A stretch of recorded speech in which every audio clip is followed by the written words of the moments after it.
Praise the Lord. Praise the Lord. Good afternoon. We certainly welcome you. This is the day that the Lord has made. We will rejoice and be glad in it. So good to have each of you with us this morning or this afternoon now. It's been a long day, but we certainly welcome you to Pastor's Perspective. And we are just thrilled to be in your living rooms again, your kitchens, wherever you're viewing us today. And I am honored. We have a tremendous, tremendous person of influence, a man that has touched many lives in our community. And I am honored that he is with us today. I'm going to introduce to you this afternoon the president and the founder of the Thorpe Foundation, Conte Thorpe. Mr. Thorpe, God bless you, sir. It is an honor to have you with us today on Pastor's Perspective. And my co-host is being about his father's business. Bishop Dickerson is taking care of business this afternoon. So it's just going to be Mr. Thorpe and myself, Minister Conte Thorpe, yes, sir. Man that wears many hats. And again, we are honored here to have him with us. And as I've stated, he's touched so many lives and continues to do so. And we're going to delve into his life today, get his perspective on the situations that are going on in America, particularly the city of Boston, surrounding areas now. And I just ask that you stay tuned. He's got a lot of insight. I had an opportunity to speak with him a little bit before we filmed today. I got a little bit of background from him, and an incredible life story. And again, as I sit here, a man that needs to write a book. He needs to write a book. Again, Mr. Thorpe, Minister Thorpe, I certainly want to greet you in the name of Jesus. Thank you for taking time out of your busy schedule to be with us this afternoon. I know you're supposed to be, you have other obligations this afternoon, but you're here with us, and I'm honored to have you. Praise the name of the Lord. Introduce yourself. Let the folks know who we're talking to today. Well, praise the Lord. This is the day that the Lord has made. Yes, sir. We shall rejoice and be glad in it. I am honored to be on your broadcast and to be before you. My name is Brother Conte Thorpe, and I am from Boston, Mass, via Roxbury, Massachusetts. And I'm grateful and humbled to be here. It's a great opportunity to be with you, Pastor Mac, and to be amongst the saints and sharing about God's vision for our lives and all the great things that He's done in our lives and in me, through me, to just give God glory. I take no credit for any of the things that I've gone through as far as being who I am. I can just give God all the praise because I'm nothing without Him. Amen. Nothing. And so for praise that, God. I give God praise each and every day. Thank you for having me. Awesome. I know that now you would never say it. I've had an opportunity to spend some time talking with you, and I know you. I think I got a good feel for you. You wouldn't say it, but I would classify Minister Thorpe as a hero among us. And I certainly believe that, just knowing your background, just knowing just a little bit briefly about the work you do in our community, which is incredible. And I believe that behind every hero there is a story. Yes, sir. And I think it would be very, very appropriate at this time if you could just relate to the audience your story, your beginnings, your upbringing, and just the challenges you overcome. I think it's fantastic. Tune up the station now. Tune up your television because it's an incredible life's journey, and I'm thankful for this opportunity for you to share your journey. Thank you so much. Well, I, again, am just very humbled to be here. My story begins with growing up in Cambridge, Massachusetts, where it's my first beginning with my mother and father, attending a private school called Cambridge Montessori. That had a lot to do with my development academically. And then moving from Cambridge, we moved into Roxbury due to my father's desire to become a homeowner in 1979. Wow. So that's a long time ago. I'm definitely dating myself. But that's okay, because it's a blessing to have moved into the Roxbury, Dorchester community as a young black kid in Boston, and to have lived in a community that has been plagued by violence and drugs and lack of opportunity, and also a lot of great qualities to our community. We always hear some of the bad things via the news networks, but honestly, Roxbury and Dorchester is a community full of great people. Absolutely. My goodness. Absolutely. Great people. A lot of people have lived in that community. And for my family, that we've come to that area over the years, my mother was a clinical therapist. She graduated Simmons with a master's in therapy. Wow. My father is a carpenter. His name is Desmond Kabir, and he's a Muslim gentleman. And I had a spiritual upbringing that shared both of the best worlds. Incredible. My mother was a Christian and is a Christian. They're both still alive. Wow. My father was Muslim, and I shared both experiences until I got to be a teenager around the age of 17, 18. And then at that point, I had some experiences in the community that were that led me to Christ. You know, growing up as a young African-American male, there were a lot of situations that brought about drugs and danger. We talk about 1980s, 80s. Sir, oh my goodness, tough That times. was a tough time. Tough time. Growing up as a 13-year-old, coming from Cambridge to Roxbury was a major culture shock for me. So I went from playing with G.I. Joes and playing hide and go seek to hanging out with the kids with the BMX bikes and trying to be cool and trying to be accepted. And of course I wasn't accepted because I came from a place where suburbs bred kids that were squares. Yeah. So I took a lot of beating, went through a lot of bullying, and Any siblings at all? no, me. Just you. Only child. Wow. But, you know, it was a great experience because it taught me how to navigate the streets of Boston. Yeah. I went to Cathedral High School. Shout out to my Cathedral High School brothers and sisters. An amazing high school, Catholic school upbringing gave me a strong foundation academically. And then on to Morgan State University in 1987 when I graduated Cathedral.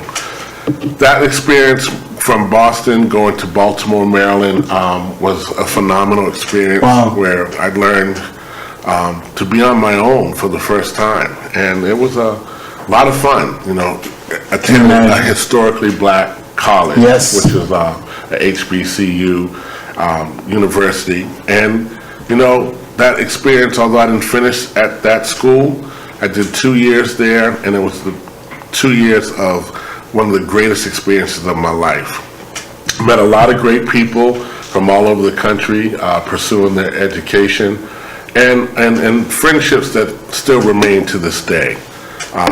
Coming from Roxbury, there were close brothers and sisters that were attending Morgan State. And in my experience there, I studied telecommunications, radio broadcasting. I was a telecom major and studied with people like April Ryan, who is currently a White House correspondent. She's an amazing young lady. She was in my class. What? Wow. Yeah, so I knew her, she knew me, but she's doing way great things in this community, in our community for the country. Awesome. So I just had a really strong foundation that came from a supportive family that gave me a good start. Now, I'm listening to you. I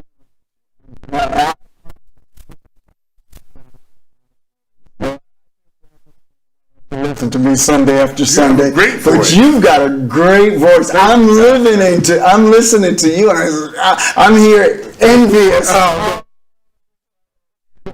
But thank you so much for sharing that, Pastor, because my media instructor said the same thing about my voice when I was in high school. Yeah. And that was the only thing that motivated me to go to college. They said, Wow. you'll be a good radio talk show person. And at the time, academics were not the best for me. I was an average student, but I graduated. And I went to Morgan State because my media instructor Wow. said the same thing Wow. you said. So thank you very much.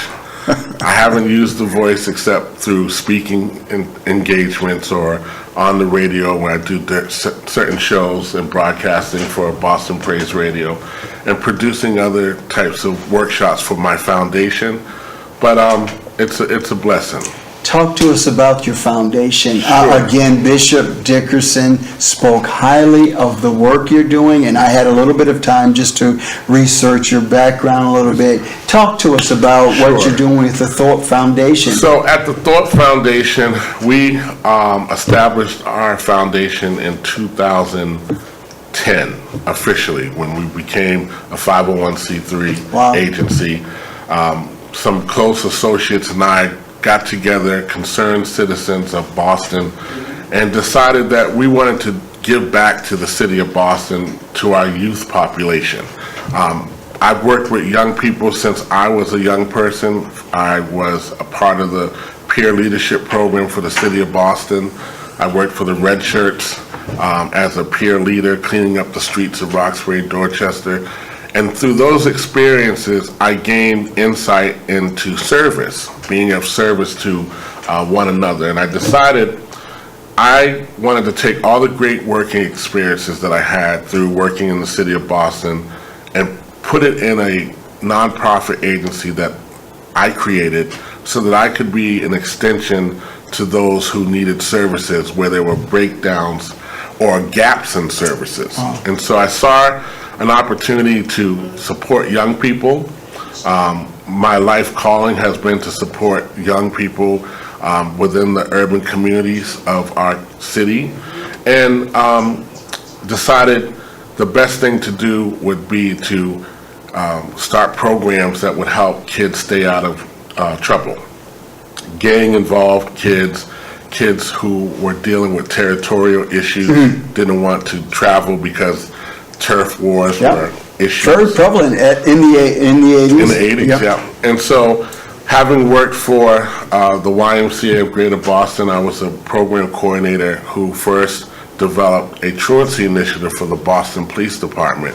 One of many truancy initiatives that were created, and that experience allowed me to meet and work with a team of professionals. By no means did I do the work by myself. We did it together. And we worked on an initiative called the 2 to 6 initiative. Okay. Because during that time, gun violence had spiked up between 2 to 6. And so the Robert Wood Johnson Foundation funded us $250,000 to look at why truancy was taking place. I highlight this career opportunity because it gave me access into partnerships that I have today that are very significant in terms of relationships with the city of Boston, relationships with the people and leadership of the Boston Police Department, and relationship with the community. That's the most important relationship that I hold near and dear to my heart, because there are a lot of people who helped my foundation get off the ground that I'd like to acknowledge, but we don't have enough time to do that.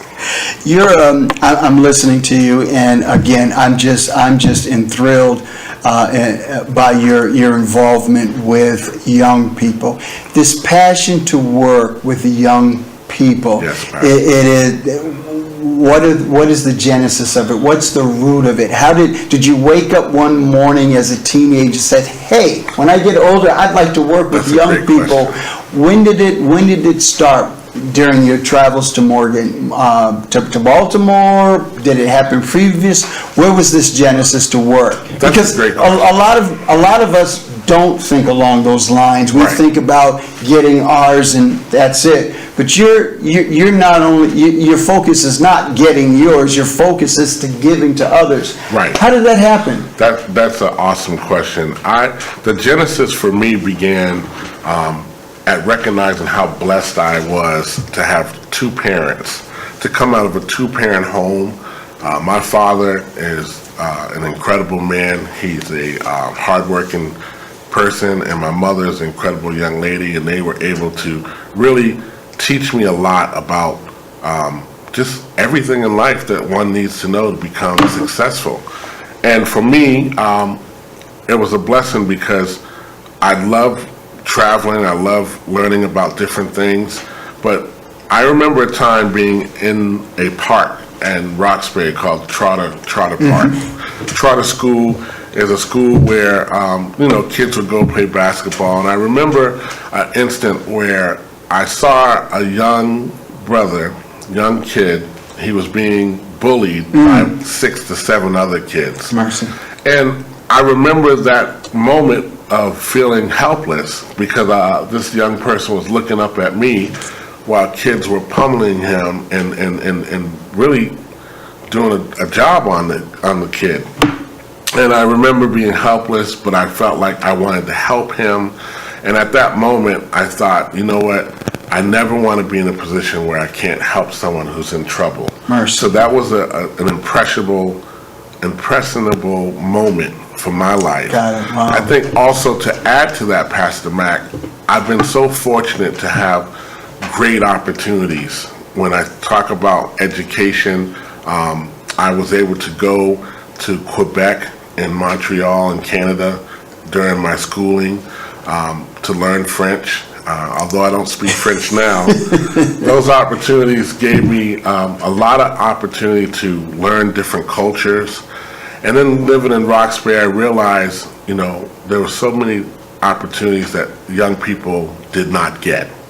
So understanding the lack of opportunities within the Black community, Black and Latino communities, I asked myself, why does that happen? Why is it that Black kids have more of a problem with academics and being successful and have limited job opportunities versus white children? So this question for me became a question that burned in my soul to understand why are things the way they are? Because we can look at how things are now, and historically, we can see the differences between young people in the urban communities versus young people in suburban communities. So I created the foundation to work with today's youth for tomorrow's leaders. That's my mission statement. The Thorpe Foundation works with today's youth for tomorrow's leaders. Because, Pastor Mac, our youth are tomorrow's leaders. And in fact, they're today's leaders. Now that things are taking on such a different vibration with the social justice movement, and our technology has taken our lives in a complete different direction, our kids are now prepared and more smart in terms of technology than we will ever be. So our generation Ys and Zs are our leaders, and we have to support them. So to answer your question, I wanted to support our children because I thought there was a need to continue. There are a lot of great agencies out there in Boston, so I will say that. And I've been able to sit on the YMCA board in Roxbury. Some years ago, I've been able to work for the Anthony Perkins Lee School Center, where I was a director for a year. Mercy. I worked for the Department of Youth Services for 5 years as a life skills instructor. So all these great job opportunities gave me contacts and resources to leverage for our population. So now that I have a conduit, I can use that conduit for the betterment for young people. Awesome, awesome, incredible. Praise God. We are here with the president and founder of the Thorpe Foundation, Mr. Minister Conte Thorpe. And again, thank you for being with us. Thank you. You talked a little bit about now. You talked about the now of our young people. You talked about the now in our society. Well, Minister Thorpe, as you sit here now, looking back, the path that you took, rewarding, wish you'd taken a different path. How do you feel about the decisions you made yesterday that brought you to today's point? Are you happy? Are you as enthusiastic as you ever been? Yes. Yeah? Yes, I am. and I am more enthusiastic each and every day Great. that the Lord wakes me up, because it's been a lifelong journey to be able to overcome obstacles Yep. in our urban communities, and then now establish myself as someone who can be a peer leader or a servant to Hallelujah. others. Yes, sir. Because to be a leader, you have to be a good follower. And I have been blessed to be a good follower of many great women and men. First and foremost, my parents. Secondly, my pastor, William Dickinson, and other great ministers that have been in my life. And also just having caring citizens. You know, they say, what is the saying about raising a children? It takes a village. It takes a village, right? Yeah. Well, I've benefited from that village. Wow. And to be a benefactor or someone who's been blessed to be able to do some really good things, that work continues, but I can't do it by myself. You can't do it by yourself. We have to come together. So my voice has always been about coming together as a community and putting aside our differences. I'm black, you're white, so what? Like, what's the big deal, Pastor Mac? It's all red on the inside the last time I checked. Yeah. So, but politically, these factors and issues play out in our community every day. And we have to take a look at who we are as a people. Just people, human beings. Americans. We're all Americans. We're in America. This is a great country. We have our issues, as we know, but we also have our freedoms and our liberties versus some other countries. So Absolutely. to My be in that goodness. position of getting great education, having great health care, being able to create your own business as an entrepreneur, for me, Awesome. I just started by writing down my vision, like the Bible says, Yeah. write the vision down and make it plain. Yeah. I wrote my vision down about what I wanted to do for my community, and I wanted to ensure that young people are safe. So the premise of my foundation is to keep children safe, because I've been big on safety. I've done a lot of work in public safety, supported and volunteered other agencies that work on the public safety front lines. We have a program called Operation Homefront that came out of the ministerial collaborations with different pastors. They support the Boston School Police and have done that, for about 10 to 20 years under now Chief Neva Grice. She's a chief of the Boston School Police. She was a Boston police officer, but her and other people came together within the city of Boston to collaborate with other great pastors to come together, so we would do outreach.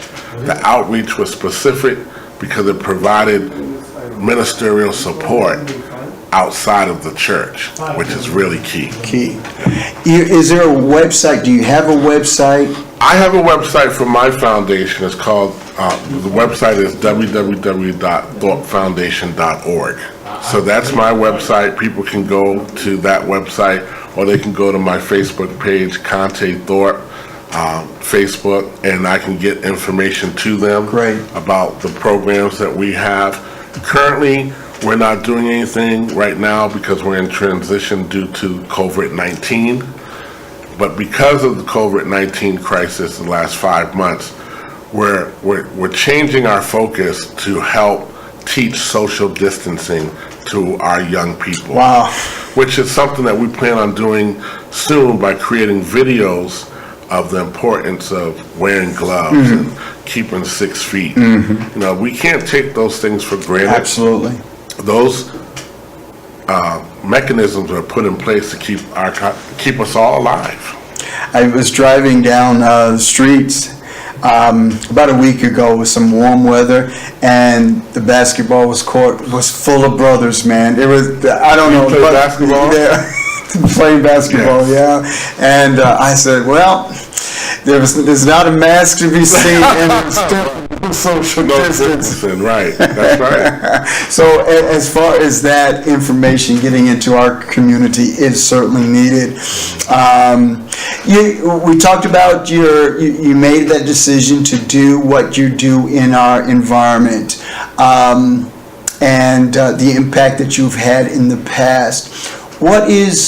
What are your thoughts about our future as a people, as a community? Yes. Do you have peers that, because if you don't have peers, I think you said it earlier, if we don't have somebody that goes along beside us, there is a potential for us being burnt out. Right. Okay? Do you have peers? Are there people that you can confide in? Yes. And if so, what is the overall view of our future? And I'm just curious. That's a great question. Just curious as to what you're thinking about our future. Pastor Mac, I believe that there's a lot of hope for our future. Despite the current circumstances of our community, our nation, our country, this is a pivotal time in history where I believe God is allowing us to take a look at ourselves and to look at what we need to do better as people of God, as believers, as unbelievers. I think the people of God need to go out and share the gospel, which is why we were created. Let's talk about that. What is the church doing? We need to get the word of God out. So I have a lot of hope that even in our current circumstances with COVID-19, creating a lot of pain for people, a lot of loss has taken place. I've had some friends and family members who have experienced loss. That the future is going to be bright if we can come together. And I think it always takes, unfortunately, Pastor Mac, if you look in our history throughout the country and over the years, it always takes a major problem or a major life-causing traumatic situation to have people become human again. When we talk about 9/11, when 9/11 took place, during that time there was a political stalemate then. Republicans weren't working with the Democrats, Democrats weren't working with the Republicans. There was a stalemate in terms of resources for urban communities. 9/11 came and changed our lives forever. Yes, it did. In the process of that, people forgot about their political affiliations. They forgot about being black or white, and they pulled together as people to say, hey, we got to help ourselves. We got to help one another.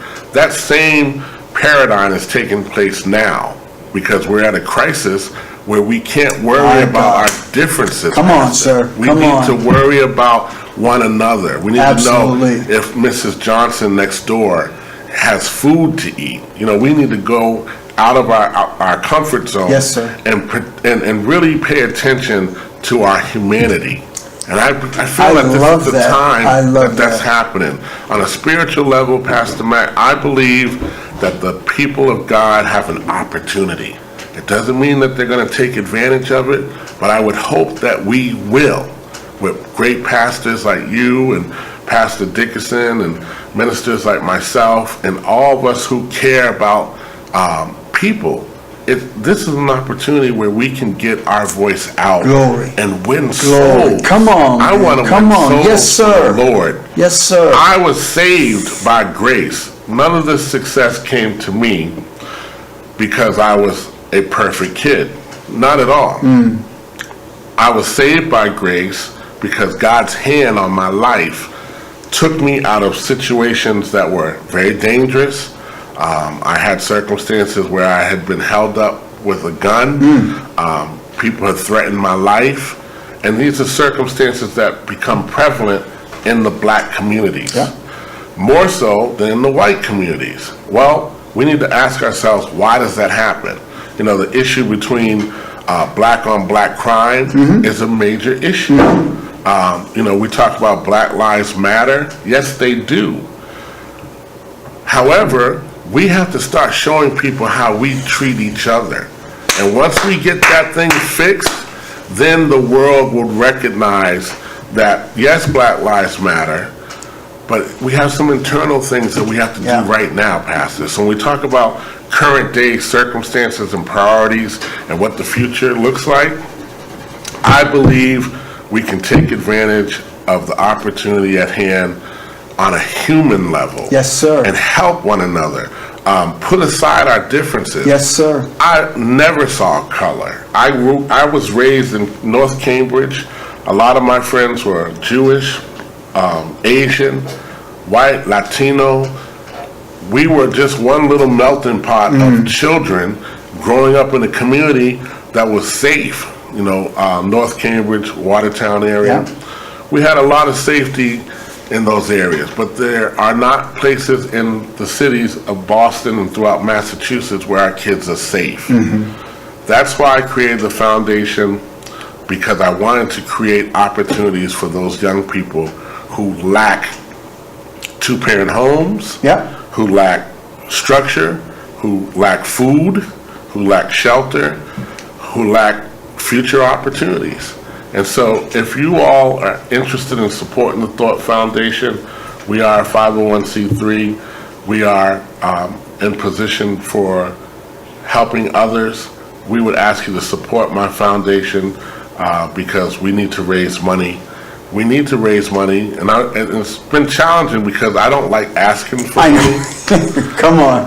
But when you're in the business of service, whether it's a church, or a nonprofit or youth service organization, you have to get funding. Yes, sir. So currently, Pastor, we don't have funding.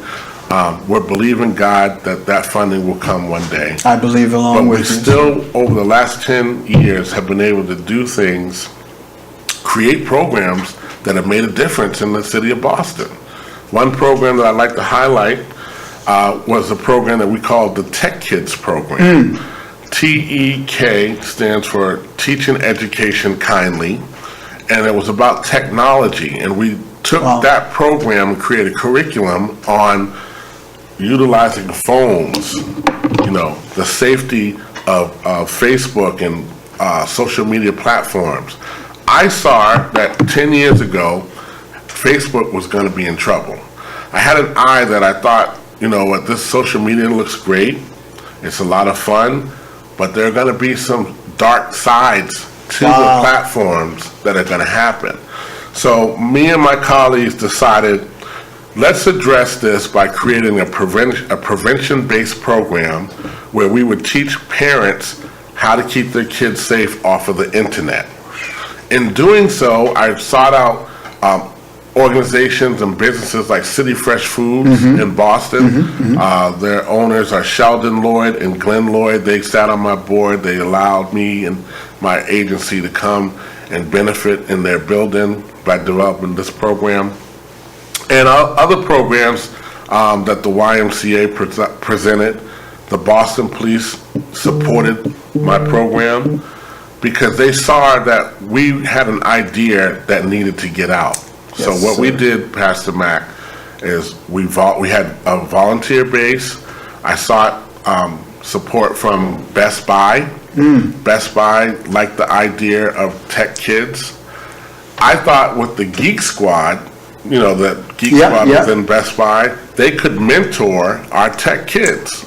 So in creating that program, I wanted to give kids in the community a chance to interface with the Geek Squad and learn about computers, learn about PDAs and phones, and also teach parents the safety that they need to know, the safety information that they need to become aware of about what things we were seeing on the public safety side around kids becoming involved in gangs, kids getting involved with sexting, sending pictures on the internet. These topics that we have a problem talking about in church sometimes. Yes, sir. We have to talk about these things because our kids are involved. They're involved with it. They are, Pastor. And when they're involved and we turn a blind eye because the subject matter might be too sensitive, we are literally not giving our kids the safety that they need by confronting these topics that are not popular. So I took that program, I launched it. Best Buy allowed us to come into their store Awesome. for 4 months. Every other Saturday, we did 2 hours where our kids from Roxbury, Dorchester, all over Boston would come into that program. They would be paired up with our tech kids, their Geek Squad staff. And these staff members would take the kids on a tour and show them all about the technology that Best Buy provided. And then while the kids were on a tour, Pastor, Boston Police availed officers to me to come and share what they were seeing on the public safety side. So the parents and myself and Boston police officers Incredible. were having conversations. Incredible. So it was an incredible situation. Unfortunately, we don't have the money to keep that going, but if we can get some funding, or there are other agencies like the Boston Foundation, other agencies that see an interest. I've been working and volunteering in the community for 25 years. So it's got to happen, Pastor. You're doing the work, man. And to God be the glory. To God be the glory. Yes, sir.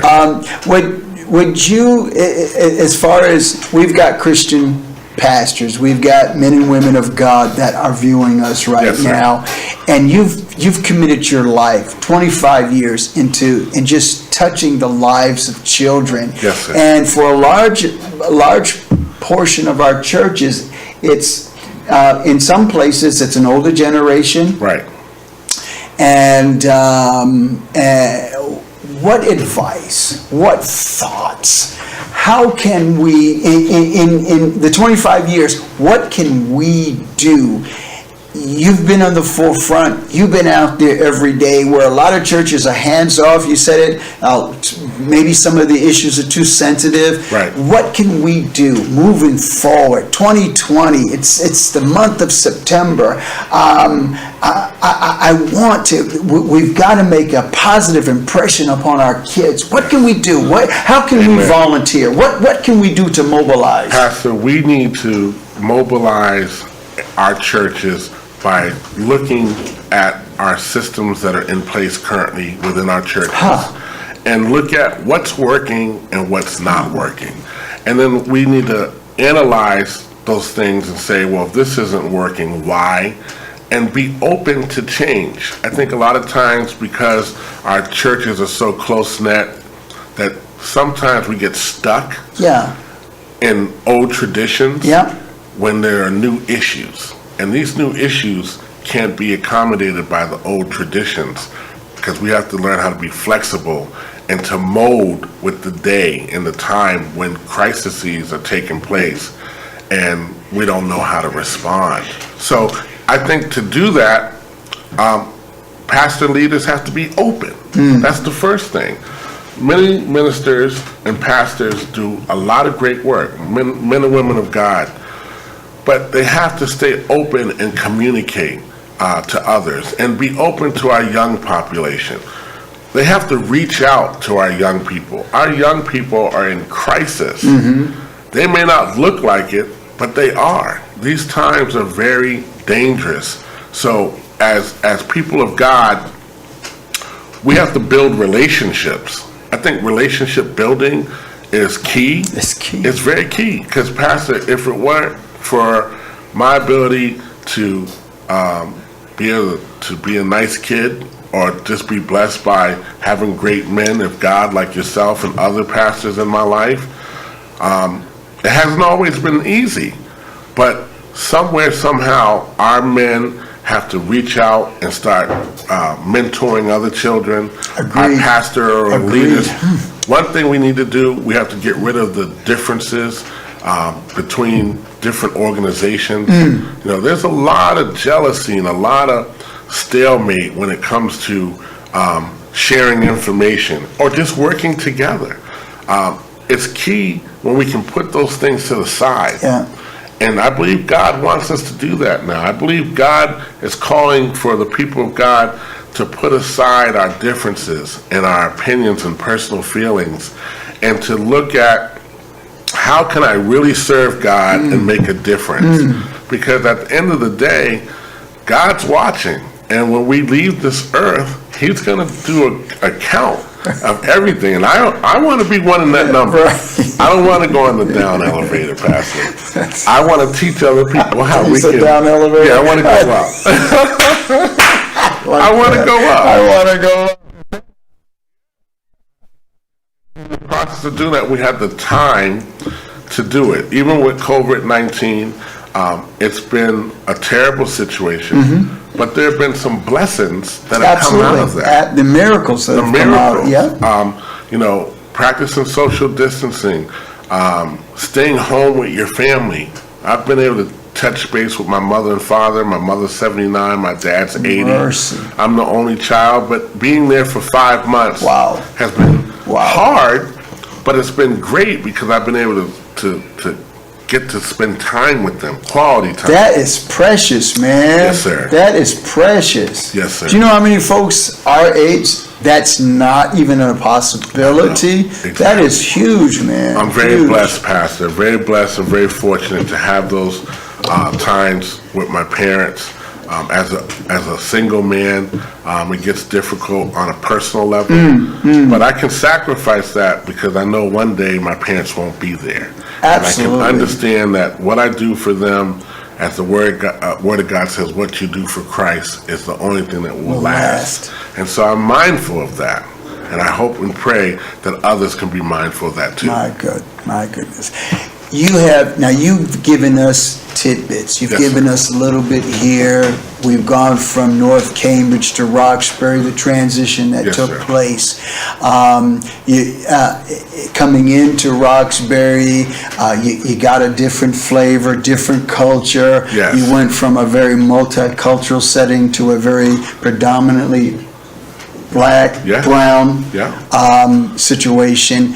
And one of the things that I would like for you to help us to get a clearer picture of is what God can do. Amen. You have a personal journey that's unlike my personal journey. And not only are you now involved with folks that are chemically dependent, helping them to get out, but you yourself traveled down that road. Yes, I did. Can you talk to us about the beginning of that road? Sure. When, like the prodigal son, you hit rock bottom and you came to yourself and you decided, you know what, my servants in my father's house are better off than I am. Amen. And let me get back to my father's house. Can you take us through your story as far as that transition from Cambridge to Roxbury, and then getting involved in that lifestyle that took you? I'm certain that you didn't want to go there. It just sort of happened. It just happened. And tell us about the redemption. Tell us about what God did. What God did was truly amazing in my life, Pastor. And again, to God be the glory, the fact that I'm here in my right mind. Yes, sir. I'm a man who experienced drug addiction through exposure. My God, speak to our hearts. Yes. To sin. And sin takes on a nature of its own where it's enticing in the beginning, whether it's through music or it's through associations or even issues around the flesh. And then, as a young person, we're all exposed to that. Yes, sir. So we have to pay attention because for me, at a young age, I was influenced by my peers. My guys at 17, 18 years old, we all got together and we would drink, we'd smoke a little marijuana, and we'd listen to music. And in the process of doing that, although we were just socializing, I didn't know, but chemical dependency and alcoholism ran in my bloodline. So it ran through my family and my other members of my family. And because of that, I was susceptible at a young age to addiction. And so because of that issue around addiction, my life had periods of time where I struggled with cocaine and alcohol, struggled with the things that come with that lifestyle. And I, again, was a kid from Cambridge that moved into Roxbury in 1979, grew up, played with bikes and did things that kids do. But kids also get exposed to things that our parents don't want to talk about. Sex. Yep. Kids have sex. And unfortunately, they have it and they don't understand what they're getting into. And so for me, having been exposed to peer pressure coming from a suburban community into a community that was an urban community, if you're not cool, Pastor, if you're not talking to two girls, or if you're not driving the same kind of BMX bike, or if you're not wearing the right type of tennis shoes. I wanted to be cool. Yep. And so a lot of kids come in contact with peer pressure, like I did, and what they do is they become two people. They split themselves. Wow. One is the person that mom and dad love. The other is the person that the streets love. Wow. And the streets, I was that person who was using on a social level. Now, mind you, socially, just drinking and partying. I used to sneak out of the house at 17 to go meet my other friends, and we used to go to the club. And I was a kid who loved to dance. I loved music, and I started doing promotions for clubs that were only accessible at 21. So because I was a big kid and I looked older, I played the role, I became exposed to drugs and cocaine because that's what they did in the clubs. Not knowing the effect that it would have, but as I got into that culture of dancing and going to clubs and promoting parties, that came along with it, Pastor. And not knowing that it would take me down at some point in my life, it did just that. It took me down to my knees to the point where periods of time as a young 20, 24-year-old, 25-year-old, I would have periods of sobriety, and then I'd have periods where I would fall off. Thankfully, because of God and because of my great family members and because of the city of Boston, I sought out treatment. When I came from college, I went into a place called Dimick Community Center. That was my first detox. I went there, got clean, learned about the disease of addiction, got into the AA and the NA programs, became involved in the fellowship of Alcoholic Anonymous and NA, Narcotics Anonymous. And in that fellowship, we supported one another. And in doing that, I was able to start learning about the disease of addiction at an early age. So I'm grateful that I went through that at an early age versus now. But Pastor, I gotta tell you, there were times, and you said something very powerful. When did I realize that I was in too deep? Well, I was in a house on Morton Street, and I had been out of character, involved with some bad individuals, doing some bad things that I won't go into.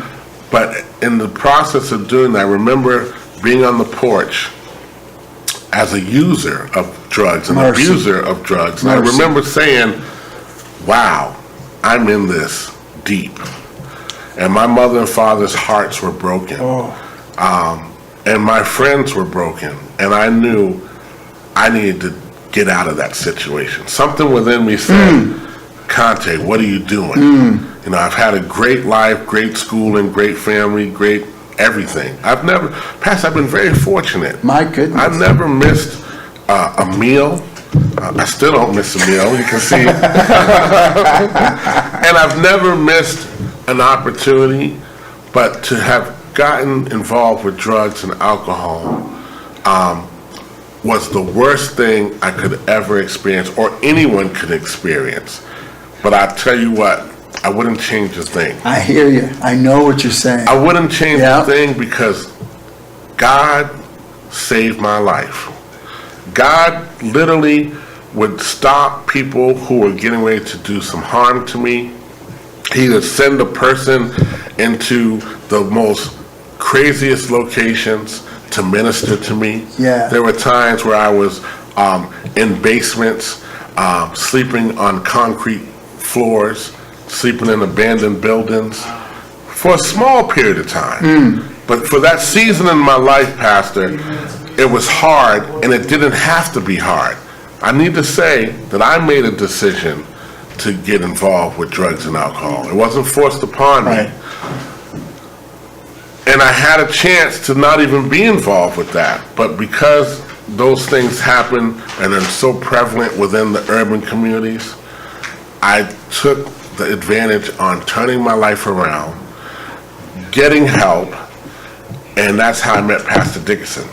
And in closing, Pastor Dickerson is a great man of God. He is. He's an amazing man of God. When I was getting ready to get clean, I was in cathedral projects and I was struggling. My mother and father had just dropped me off at the bus station. And I took my will back because I wanted to go out and get high again. Mercy. And then after sabotaging my opportunity to go to Minnesota to get clean, because that's where I went, to Minneapolis to get clean and sober, I walked out of the projects, sought out help, saw Pastor Dickerson. I said, Pastor, I know you don't know me, but I know who you are. Could you please help me? Wow. As a man of God, he didn't delay. He said, if you want help, take my number and call me in an hour. And I called him in an hour, and him and two other great men, Ron Bell and Dave Eastman, they were also ministers. They came, they got me, they put me on the bus, they prayed over me. They gave me a little bit of money for McDonald's and some food. I checked into Turning Point October 18th of 2006, and I've been through that program, became active in that community, stayed there for 3 years, worked for Turning Point, and have recently come back from Minneapolis, Minnesota, where I was working at Turning Point as a sober, clean Can you man. imagine? And in fact, it's so amazing, Pastor Matt, because where I worked and where I got clean was where my ministry began. So my ministry is in deliverance. My ministry is in healing. Yeah. And because of those ministerial qualities, God bought me out to put me back in. My God. And lastly, Pastor, I wanted to share with you, I worked at this agency, Turning Point in North Minneapolis. I'd like to thank Turning Point for helping Turning Point. save my life. If you have a problem with drugs and alcohol and you need help, please call my phone number at 651-283-1676. We have people on staff, even at Greater Love Tabernacle, who care about what we do in the community, and we want to help you. So Turning Point is available through my contacts. Give us that number one more My time. phone I think it's number important. is Take it. 651-283-1676. If you're suffering from the disease of addiction, or you're struggling to stay clean and sober and you want to get clean, reach out to me and Pastor, and we will help you. We have a plethora of programs in place to help those that are suffering with addiction. My current position, in 2 weeks, I'll be working for the Department of Corrections as a program coordinator for the recovery. But God, a program coordinator to help the recovering people. So, Pastor, God keeps elevating as I keep serving God. And I tell you, to work for the Department of Corrections in 2 weeks as a program coordinator working with reentry, my job will be able to plug people in to sobriety and drug alcohol resources. So I want you all to know there's help out there for you. You don't have to suffer. You don't have to be in pain. All you have to do is make a decision to turn your life over to Christ and to call and reach out to great men of God like Pastor Mack and Pastor Dickerson. Yes, sir. Minister Conte Thorpe, it has been my supreme honor to sit here with you this last hour. I was so thrilled with the opportunity of possibly meeting you. And now that we've met and talked and spent this hour together, I'm just overwhelmed by your story. I've got about 6 pages of questions, and I think we got halfway down the page. So you're going to have to come back. I would love to. But New England Christian Television Network, I thank you for spending this hour with us here at Pastor's Perspective. The opportunity and the honor that we have had to listen to this incredible man's journey and his ministry. This is Minister Conte Thorpe from Greater Love Tabernacle. He serves under the ministry of Bishop William Dickerson, a great man of God among us. And praise God. There's so many things I wanted to ask you about your ministry, but the hour has just flown by. Thank you again for being with us. I hope it was information.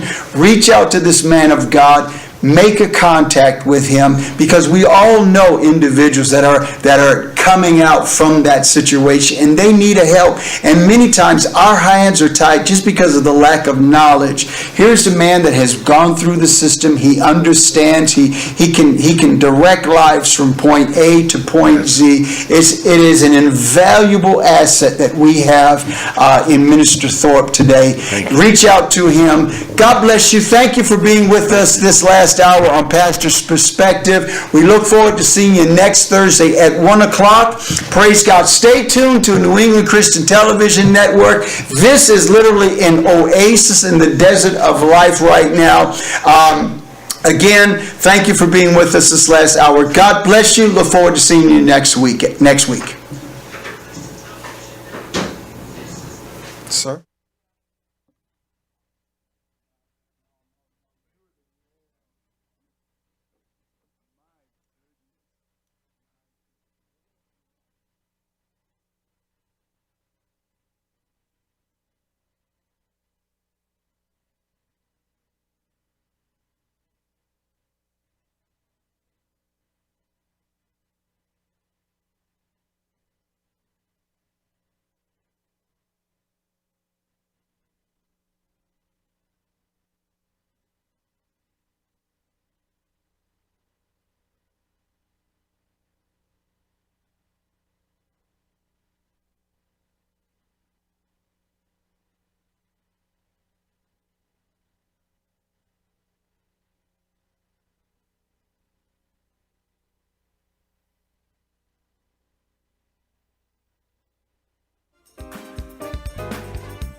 Welcome to The Truth, everyone. We're glad that you're here. Alongside you for the wonderful journey again is Tiffany Michelle. Hey. And Letitia Etienne. Hi there. And over there is Nikita J. Hey, y'all, hey. And Angelina Serrano. Hey, everyone. Welcome to our show. Well, let's get started. Over to you, Angie. So let's start with our fire topics. Can we say fuego, ladies? Fuego! So I'm burning up. So one of our viewers actually asked this, and I thought, you know what, this goes great with what we're talking about. So today we're talking about going on and being extraordinary. But someone asked, when you see others succeed, do you feel encouraged or envious? Now, ladies, think. Because quickly we're like, well, I have to say I feel encouraged because I don't want to seem like a hater. But let's really get real. Let's talk about it. Like, how do you really feel when you see someone obtain maybe that job that you wanted or that position or they got that little boo thing? You know what I'm saying? How do you feel when these things happen? All right. It depends on who the person is and what the situation is and how bad you want what that other person has. So I think it depends on a whole litany of factors, and you just have to, each situation is going to be different and how you react to it. No, I agree. My old me would say, her? But the new me says, "Go ahead, girl." Yes, but that comes with like confidence and age because listen, viewers, please love me after this. I don't mean this in a bad way, but you ever see someone and you're like, More now. if Right. you can do it for them, You can definitely do it with me. right? You can do it for me, like, Yes. and it really does happen. Like I think even like when you're single and maybe some of your friends are transitioning to the next season, naturally you start to compare yourself and your ego's almost bruised, right? And you're like, am I too much of something? Am I too little of something else? Like, what do I need to do to get to that place? So for me, I don't think it's that quote unquote envious. It's almost like comparison more. Right. We compare a Yeah. lot. Yeah. But what does it really mean, though? Well, if he did it for her, he can do it for me. What does that really mean, though? Because many times it's said and it's supposed to be positive, but sometimes, That's true. and majority of the times, it's It's not. not negative though. Yes. It is. It sounds very negative. Definitely He can do it for negative. her. Like, what's wrong with her? Right. I Why know, can't she I have know. these blessings? No, don't say sorry. Just tell the truth. You heard it, Lord. Whatever you're doing in this season, Don't right. And that's where I got the reference. I'm like, okay, so Yeah. but Yeah. I hear you. It does bring like a negative connotation. Like that person, like you're almost saying like that person could never have that, and I can. Yeah. You know what I mean? So Well, you don't hate me after this, but truthfully, I was not always saved in my thoughts. I'm not always saved. I'm I'm working on it. But sometimes you do see that person that is going after the thing that you desire, and you start to judge her by her past. Yep. You judge her by what you heard about her Right. character, and you never think that she can actually work toward a particular goal. Right. And so you start to compare yourself. Well, I'm not that bad, right. and I didn't do what she did. So Right. what's Right. up with me? Hello. Right. Well, So we do feel like that. well, I think sometimes too is they took advantage of an opportunity where you That's a didn't. good point. That's a good point. Talk about So it. I mean, whether they're who they are, you Yeah. know, they took the plunge and went for it while Right. you just, I don't know, let it go by. Let it go by. Yeah. And one thing you said is you said something that you heard about them. Mm-hmm. Doesn't mean it's true. That's It true. could just That's a be good point. someone's perception of that person or Right. the situation that they had. Right. And you're basing your thoughts about this person on their relationship. Right. And your relationship could be completely different. Different. Or you're So trying to true. convince yourself that that's actually the reality to kind of like make yourself feel better. It's almost like a form of self sabotage. Like if I can pretend that this person is who I want them to be, Right. Yeah. then I feel better about myself. Yeah.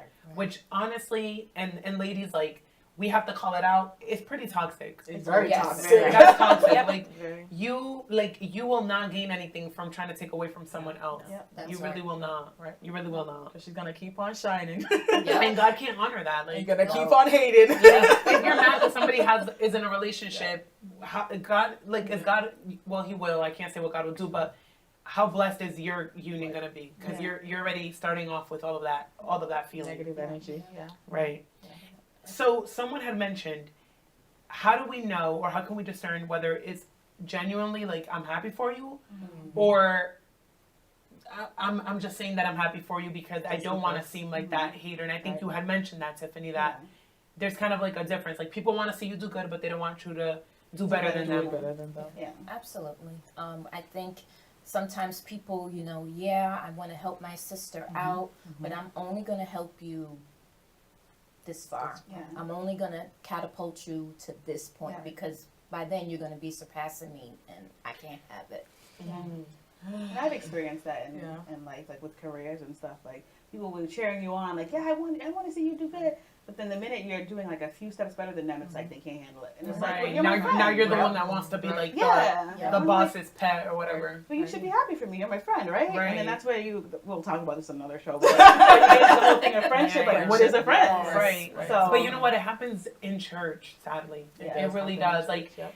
if your mind is not, like, in the right place, it can quickly become, like, a competitive place. Yeah. Like, Yeah. oh, well, she got asked to lead worship and I didn't. Or, Yeah. you know, she's doing this and I'm not. And if you really get yourself into that, the devil will use that. Next thing you know, you're just comparing yourself to everybody and not really progressing in what you were called to do. Yeah. Right. Because we were all called to do different things, and I think that's part of, you know, this question for the fire topic.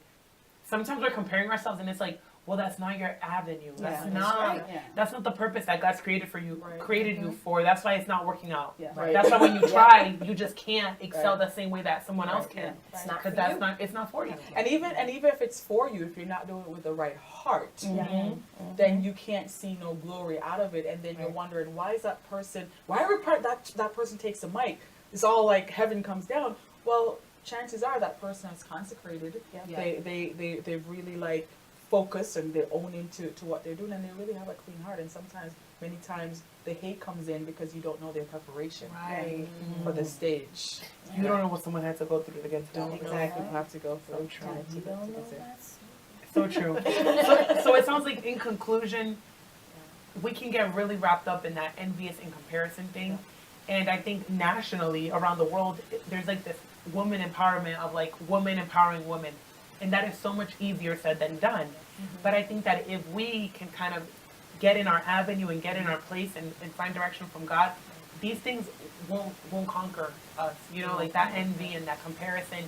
We'll be cheering on for the girl that gets the job. We'll be cheering on for that girl that gets that opportunity, knowing that what's for us won't miss us. Exactly. It will not miss us. So thank you so much for sending that for our topic. That is definitely something to consider. Yes. Let's get right into our conversation. Yeah. And we're talking about going from the ordinary to the extraordinary. And And you know, when we do the roundtable reading, we're like, okay, let's see who can explain this the best. And can we just all say Danielle knows how to put this?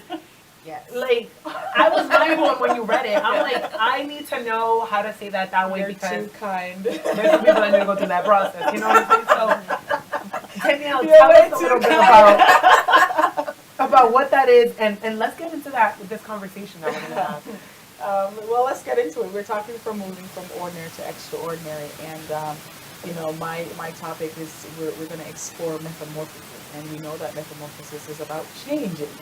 And I know we like to say I'm a work in progress, and I like it too, but I like to say that we're a work in journey because we should never stop growing. We should never stop evolving. And many times we are afraid of evolving because it requires work, and we don't like to work. You know, we should always seek to grow in all the areas of our life. If you find that you're plateauing, it means that you're not allowing yourself to emerge and to grow and to explore new things. And so to think about the butterfly. And I love butterflies, and I like the message that they send is that they eat and eat and eat, and I've read The Hungry Caterpillar a million times, and they eat and eat and eat and eat, but then they find themselves in this cocoon. As a matter of fact, they go into this cocoon Right. after a That period secret of time. place. They go to That that secret secret place, place. and it's a place. It's dark. It's Right. lonely. And oftentimes good. we don't like that. We like the crowd. We like the public. We like the lights. I mean, these lights are so bright. But they find themselves into this cocoon. And after a while, they begin to grow. They begin to emerge. And what we see is the end product. The end product. But what we don't see or what we don't discuss a lot is the cocoon process. Right. And so many times that's the journey that we have to go on. The metamorphosis happens when we're in that cocoon, Right. and it's not really the butterfly that we like to look at and glory in. And I think about my own life, that the place that I grow the most is when I'm in that secret place, like you said, in that dark place. Many times people whine in it, they complain in it, but I find for myself that when I emerge, I'm stronger. My thoughts are not all over the place. Right. I'm growing. I become this person that I've always wanted to be, person that I believe that God has destined me to be. But again, it takes that journey, and you have to be willing to find yourself in that cocoon, if you will, to emerge as these beautiful butterflies. I want to ask all of you, what has your journey been like to get to even this place, or to the place that you have always wanted to be? What does that look like for you? Well, I would have to say I'm not where I should be. It should be. But I am on my journey, and lots of times you don't know what the journey is before you until you take those steps. So I'm in the process of taking those steps and, you know, having some of the process or some of the journey enlightened. So I'm getting there, but I'm not nearly there. That's good. I think the same. I think I'm still in my journey. And I think that just also, like, my age plays a factor in that. Because I'm like 5, yes. But, I don't know, I also feel like I'm in a very unique journey. Do you know what I mean? Like, I feel, and I think I've always felt this, but now I'm coming to terms with it. Like, I've always felt a bit different. Yeah. Right? Like, not, and I don't mean different, like, in a quote unquote bad way, but just like, there's, Unique. yeah, like there's just something different. Like something just doesn't allow me to do or follow whatever is happening. But I would say that my journey for me, I really feel like God called me by name. Like He gave me a name, and I feel like I'm stepping into that. So I think a lot of times, based on circumstances, whether it be personal, we kind of feel like forgotten or we feel small. And I think that when God directly speaks to you and puts that stamp on you, you know, you just come out feeling like empowered. And I think that I'm stepping into that that empowerment that He's laid for me. And even our preparation, we're talking about moving from one stage to the next. And I know sometimes you start out with a group of people, Right. but as you journey on, you find that those people change. And sometimes a conversation has to be had, and I know many times we avoid those conversations, and then because we're not having those conversations, it creates conflict and malice amongst us. But then as you grow, you can't take the same set of people with you. And because you know, they have the saying that says, you know, the higher you go, the less weight you have to But let me carry. ask you guys this. Yes. I think that this is like a prime example. Like when you come to this walk with God, there may be some people you have to leave behind. Oh, absolutely. How is that? How is that for those that have had to do it? Even people in the Lord who maybe this is all they know. There's some people that you're like, all right, God's telling me that Not today. You can't do this. you somebody else's son. You know what I mean? So what, like, how do you have these conversations, or how do you step out of that? Because I think a lot of people feel like, oh, if I tell them that I can't be friends with them anymore, they're gonna think that I'm too holy, or that I'm too this, or that I'm, you know, that I changed, like I'm not real anymore. How is that? Like, does anyone have a specific example of that? I don't even know if you have to say anything. I just think that by you moving differently, people will just fall off. I know that's happened for me. Like, I decided to do things differently. And some people are not cool with it. And they voice their concerns, and I'm like, well, this is what it is. And they just say, oh, I can't mess with you anymore. And I'm like, What you mean you can't mess with you anymore? well, it's hurtful at first, I don't want to mess with you but either. it's fine. You'll find your people. Yeah. Right. Well, at least your people actually said something to you. Mine just dropped off, and I was okay. I was like, okay, whatever. You know, I'm gonna just do me anyway. You know, so that's it's interesting. But I feel like the people who really loved you the most, the ones who actually really were, look, you could call friends, whatever, they stayed. Like I have one person, like one person who's like, I'm you know, I understand, I respect what you're doing, and I appreciate you. I'm gonna push you. I'm not gonna leave because you know I love you. And I mean, one person of all the friends I have, one person. Wow. So I'm like, hey, listen, y'all don't want Jesus, fine. I think sometimes, like Tiffany said, it does go unspoken, because I found myself, like, you know, I'm from the South and we live in New England now, so distance sort of played a big role in cutting those ties. And you know, when you go back home around your friends, they think it's going to be the old Tisha. You know, Tell us about the old Tisha. That's another show. We do not know the old Tisha. Right. That's another show. And you know, you're just in situations where it's like, you know, this is not my scene anymore. You know, and you want to, you know, check on your friends, see your friends, but it's just different. And then over time, I mean, I don't know if that's the right way to handle it, but over time you just sort of fizzle out. Right. I've come to this place where it's all about having conversations and communication, because I don't want to be left in the dark. If I get dropped, I want to know why I got dropped. She's coming to your house. I have a feeling you'll show up at someone's house. You know, I want to know. And so I find that I want to give the same thing that I desire. And so if I find that our friendship is changing, because of maybe I am, you know, progressing a little bit further, I want to talk about that and let you know that, you know what, I appreciate the role that you played in this season of my life. However, where I'm going right now, I need a different team that's gonna push me or propel me further. But I love you though. I'm here for you. And if I have to reach my hand back and grab you, I'm going to do so. But I want you to cheer me on, because I'm going to cheer you on, because the further I go, the better help I can give to you. And it really takes... That's a really hard conversation. It's a really hard conversation. This is a real nice way when... This is like when you send it via text and you don't hear from them. But if this is on the phone, this is not how that conversation is going.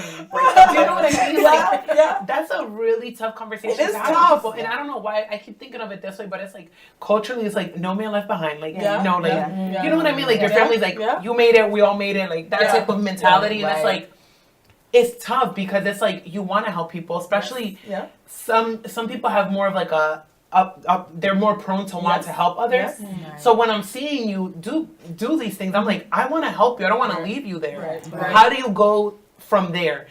Especially in the Lord. I don't want to see anybody not be saved. Obviously, I'm not going to push it, but I'm like, I can't just be like, hey, I'm walking with Jesus now, so you can no longer sit with me. You know what I mean? And it's not about not sitting with me. It's just understand that, you know what, my devotion's a little bit different. If you want to take it to the church, let's take it to the church. Okay, I'm called to the ministry now, so I can't hang out late on Saturday nights because I have to prepare. I have to study. Because if I don't study, I can't just say God is going to fill my mouth with words. What kind of words? Yeah. You know what I'm saying? Right. So I have to. You're killing me. I have to prepare. I have to always be in that mode that, you know what, even if I'm not speaking, I am still ministering. Exactly. I'm still called to Exactly. minister. So I may have to go to the altar. I may have to. Yes. I have to be in that mode. So I cannot necessarily do the same things like I did, you know, before I was called to that. So it has to be a conversation, and it's not easy, and it's not the easy way out necessarily, but it's saying, hey, I honor the role that you played in my life. I honored what you've done, but I really want you to respect where I'm going. And I really also want you to be your best self and to get to the higher place that God has called you as well. Yeah. And so cheer me on, and I'm going to cheer you on. And I think the more that we mature, is these things will become a little bit easier. The conversations to have. This is just me talking, and this is something that, you know, I believe in, because I've been hurt, because I've been dropped, and I don't know why. You ask why.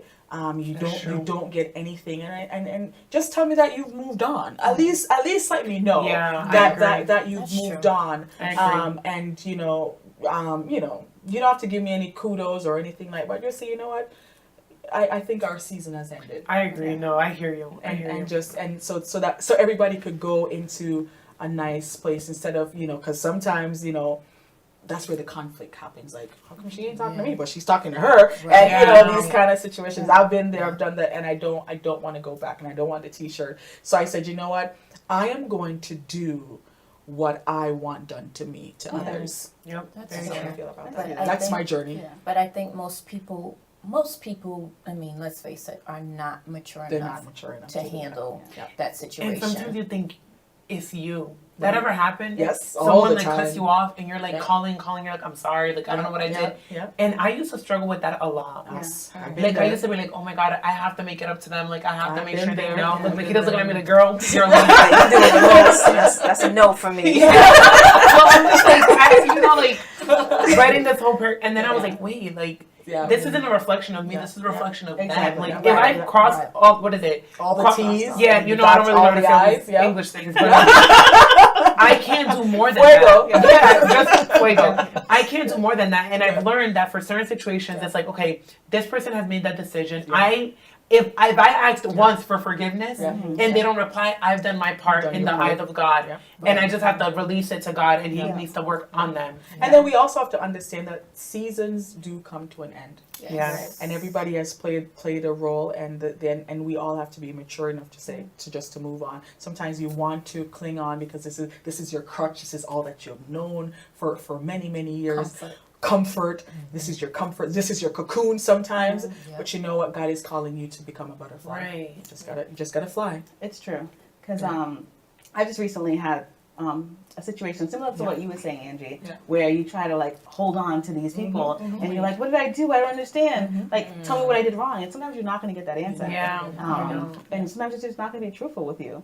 And you know that you've done your part. Like, I've asked you, I'm just going to release it. Yeah, I've like asked you do a what million you times. can, but it's like, what more can I do? I can't jump in What your more head can and I change do? your mind. And you have to come to terms with it, like, it's done and it's okay.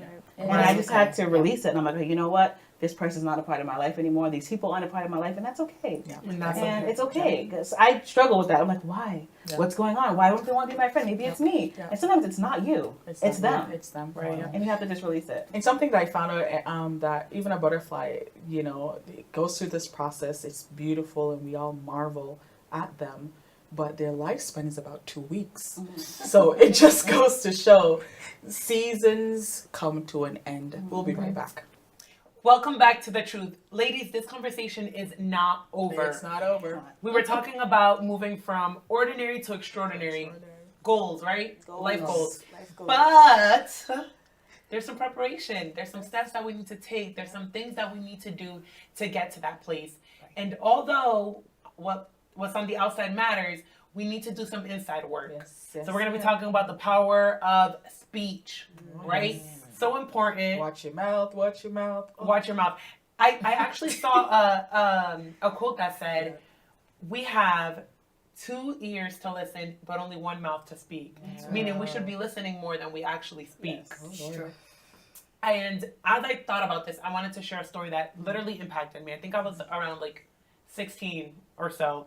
And I had gone to the service, and there was this one lady that she was very mean. I'm like, you have to be, and I know that's such like a bad word to use. Like, it's not, it doesn't describe it. But This is the truth. you know me, I'm like, I'm sorry, you're mean. But Sorry, not I sorry. shouldn't apologize, but she was so mean that like she got sat down for being mean. Like, they're telling you can participate because you're mean. Wow. Fix your attitude. And we That's a go whole from different there. level of mean. So she just did very mean things to people. And she had the opportunity to preach. And let me tell you, the woman could preach. That's the worst part. The woman could preach. She preached really well. But I realized that as she was preaching, everyone was doing something else. Some people were talking. Some people were walking up and down, right? And you know that some people do that no matter what, but there be those faithful saints that be in the front listening.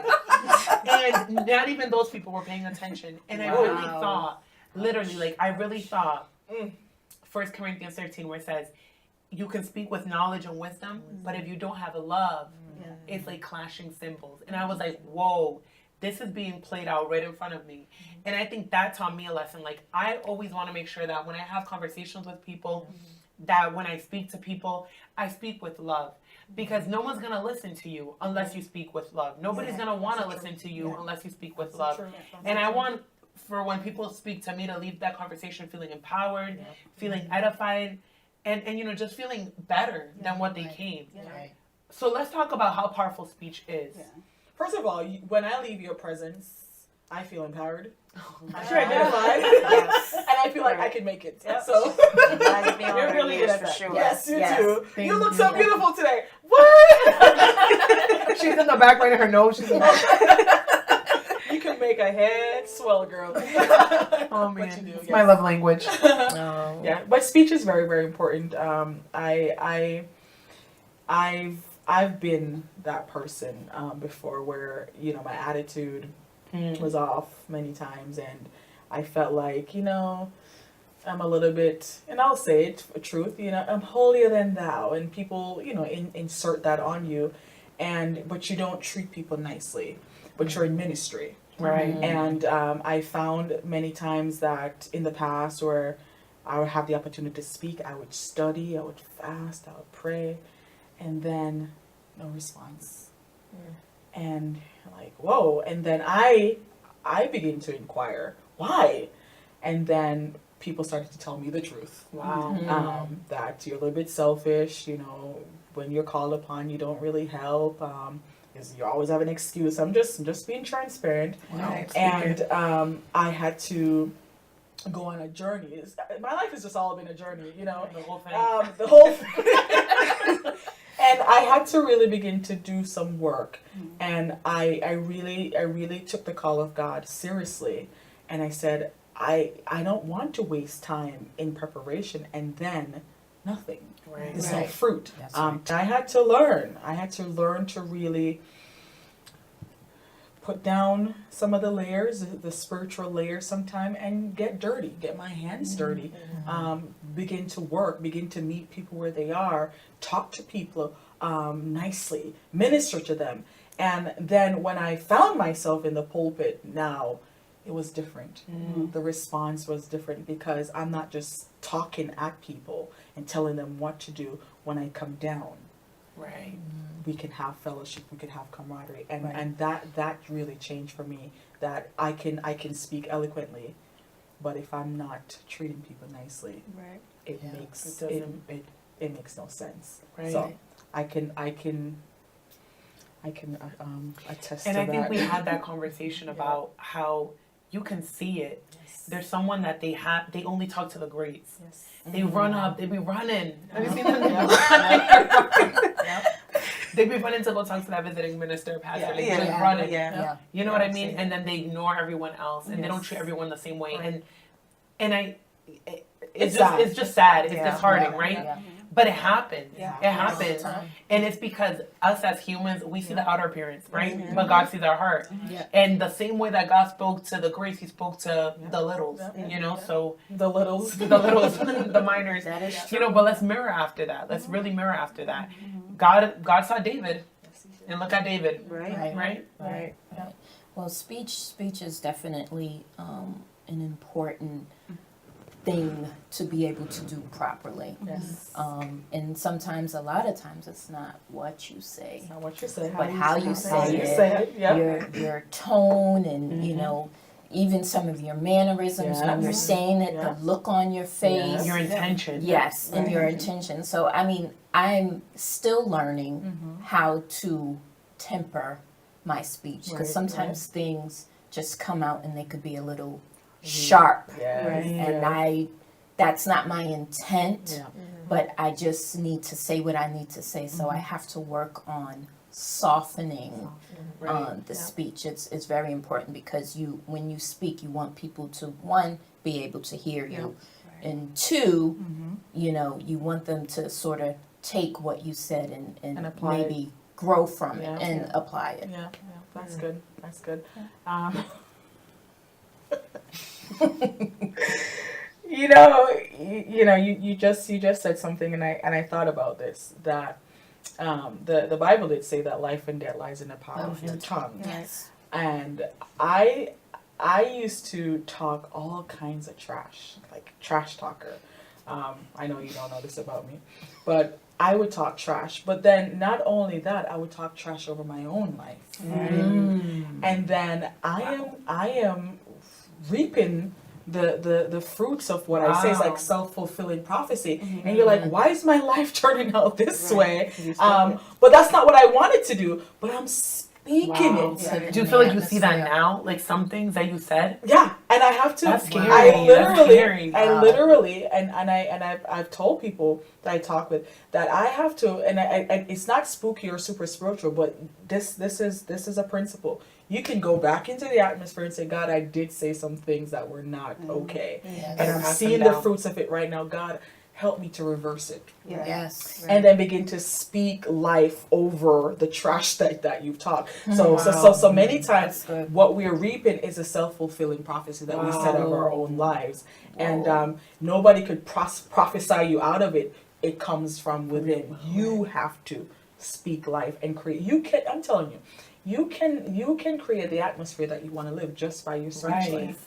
I think it's really important. Yeah. You have to be really careful what you say. Yes. Because you never ever know, like you said. Yeah. It's so funny because on the beginning of this year, Mm-hmm. I was speaking some things into existence, and Oh, I was like, I'm gonna goodness. be on a talk show. Just know that. There you go. I was like, just know that. Just know Because that. I started the podcast and everything. Yep. I was interviewing people. I was like, I'm gonna be on a talk show. Just Yeah. know. Just and I know. remember telling it to Just people. know. that. Here's my Yeah, autograph. just know. Just know. Yeah. And then when the opportunity came, I was like, well, look at that. But you said yes. Remember, I said yes. Right. And it's That's good. It's been a journey. And you said that you wanted to say yes more. Yes. And then now you were in this thing, and you're like, yes. Yes. Yeah. Right. Yeah. And that's But you spoke that. I did. You spoke that. Yeah. Right. So the same with the negative, the same with the positive. Yeah. It's Right. it's That's very, so very true. Crucial. So Very true. crucial that we speak life over our destinies. Absolutely. Yeah. And I think even furthermore, it's not just about what we say, but what we do. Yeah. We do. And we forget that we all have choices, and God is a God of free will. Oh yes. Yes, he is. Yes, he Some Speaking of of these choices, right? Yes, he is. And one thing, I think this is something that I coined. I don't know. If you said it, let me know if you said it first. But Trademark I it. feel like you can learn something from everyone. Absolutely. That's the truth. You can learn That's the what truth. to do and what not to do. Exactly. So you can choose what behavior wow. to model. That's good. And it's a funny thing about choices. Every day, the human mind makes about 35,000 Unreal. Stop it. decisions. it's true. Yeah, it's true. Wow. And you make about 226 about food. Yeah. Well, Yeah. no wonder. wonder. That's why I Yes. know No prep. wonder. Okay. So wonder. 226 decisions about food. That Any is- about exercise? I didn't read that. It's zero because no one wants to do it. I didn't read that. I didn't read I'm that. not gonna go to the gym. So I mean, every day we make decisions from simple Wow. to complex, and like Yeah. Angie said, our choice is God given. He God-given. gives us a choice, and Yeah. sometimes we make our choices based on how we feel about Talk about ourselves. it, Tisha. And that's a whole lot of it. ball of wax. Yeah. Maybe we can get into it now. I think a lot of people that have opportunities that literally fall into their lap. Wow. They don't do anything with it because of how they feel about themselves. Wow. They have low self-esteem, Yep. low self-worth. I'm not smart enough. I can't do it. I mean, so what do you guys think about that Choice. choice? I agree. It's so funny you say that because I talked about it with you ladies, making this year a year of yes, and that's what you kind of mentioned Yep. a little while ago. I don't know if you guys have read the book, but if you haven't, I think it's Shonda Rhimes' Year of Yes. It's a great book. What she did was she was the type of person that was always behind the scenes. She didn't want to be seen. She never said yes to anything. And one year she decided for this whole entire year, I'm going to say yes to everything that scares me. Wow. And I've kind of been on that journey. That's why when the opportunity came up, I was like, yes, I guess. Sure. You're like, thanks, Shonda. Yeah. I was like, no, thank you, girl. Yeah. But it's a choice. And I realized over the years, I've held myself back from so many things because of the choices. I would be offered something and I'm like, no, I don't want to do that. And Yeah. why don't I want to do that? It's because I didn't think like I could do it. Right. So it's definitely about how you feel about yourself and Yeah. what you think you're capable of. And I agree. reverse that. I'm like, you know what? I can do anything I put my mind to. That's There right. you go, That's girl. what it is, and I'm going That's to do it right. all. Tiffany Yeah. Michelle on the podcast. Yeah. Hashtag. You forgot the hashtag. Hold Do not forget it. The hashtag homeless podcast. Yeah, don't forget. But what do you guys think about when you make bad decisions? Do you learn from it? Do you chastise yourself? How do you deal with making a bad decision? Because we all have. We're human. Right, right. We're going to make, decisions that are not in our best interest. I mean, sometimes we don't know at the time, but, we have to understand that every choice and decision we make has consequences. Right. So how do we deal with the negative consequences when they come? Go ahead, Go, Sarah. go. So No, no, for no. me personally, I know there's a huge decision that I made. So everybody may not know, but I'm just recently coming back to church. So I had my time where I was backslidden. And during that time, you know, I had 2 girls, whatever the case is. And I was in a relationship with my girl's dad, and I decided to stay in the relationship with him, even though I wasn't happy. You know, it's not who I wanted to be. It was like, oh, he got caught up the first time. I was like, oh, let me just stay in a relationship with him because I didn't want to raise my kids in a single parent home. I was raised in a single parent home. I was like, no, I'm not raising my kids in a single parent home. I'm going to stay in this relationship for my girls. If I have to get married to them, I don't care. It's for my kids. Now, here it is, right? Years later, my kids are 14 and 9, and obviously we're not together anymore. You look good, by the way. I know. Like I'm just playing. Just kidding. 14. What? But yeah, it's a decision now that honestly I'm regretting. At the time, it sounded like the best decision to make. But then now I'm like, girl, you should never did that. Ever. But what have you done to kind of work through that? Because I mean, there must have been days that you're like beating yourself up about it. So what did you do to work through that? Call him and yell at him. No, I'm just playing. You can't be hostage all I'm the just playing. I'm time. just playing. For me, honestly, my motivation. No. No. Honestly, my girls are my motivation. So whatever I do is think about the girls. How the girls are gonna react if you do A, B, and C. Think about your girls. Think about your girls. So my girls are my motivation. Sorry, I did A, B, and C way back then, but this was my intention. But here we are today, and listen, we're gonna work it through. So You do an awesome job. You are, Yes, you really yes, are. yes. They're like your little clones. It's so thanks. cute. They really are. I read this quote that said, I read a lot of quotes, I guess. I read this quote that said, if you knew what you knew now, would you still make that same mistake or take that same choice? And the reality is that we wouldn't. Right. So that's where we can extend ourselves enough grace to say, like, I forgive myself because I didn't know better. I forgive myself because my intentions were pure. Yeah. I forgive myself because this was a situation and I try to make the best of it. Yeah. And not staying in that crutch, like you mentioned, and saying like, all right, well, I learned from it, I grew from it, Yeah. let's go, let's get it. You have to be able to stand by your choice, good or bad. Right. And that's where good growth comes from. My girl Maya Angelou said, when you know better, You do better. Oh, I love her. I love her. We gotta I'm like, I know what the King's birth thing. But when you know better, honey, we gotta do better. Guess what? We'll be right back with more conversation. And we're back. So, how many of y'all were told that you had a bad attitude? Oh, okay. Well, thank you, y'all. But y'all gonna pretend like Higher. y'all over here pretend like y'all weren't told y'all had bad attitudes. Tiffany and Angela, put your hands up. Put your hands up. I think we all have. Yes, absolutely. Yeah. I know personally, I've been told that I have a bad attitude actually for probably my whole life, right? So I'm trying to think, well, where does it come from? And recently, I realized that it came from way back when I was in the 4th grade. Oh, gosh. Talk about it. And this girl is way bigger than me. Okay, I remember her name, but I'm not going to say it because I'm on TV. Don't I say it. remember her name, right? And I remember her. You're coming to get picking you. up- You're Right. watching. She picked on me every day. And it was one day where she put chocolate in my hair. Y'all, do not mess with my hair. So after that, I was like, you know what? That's it. I'm not going to let this girl pick on me anymore. I decided to get involved with probably some of the tougher kids, you know, in the school. And I had to put on this sort of facade as if I was this tough person. And I was like, okay, next time you come to me, it's going down. It's going I down. think she just got scared.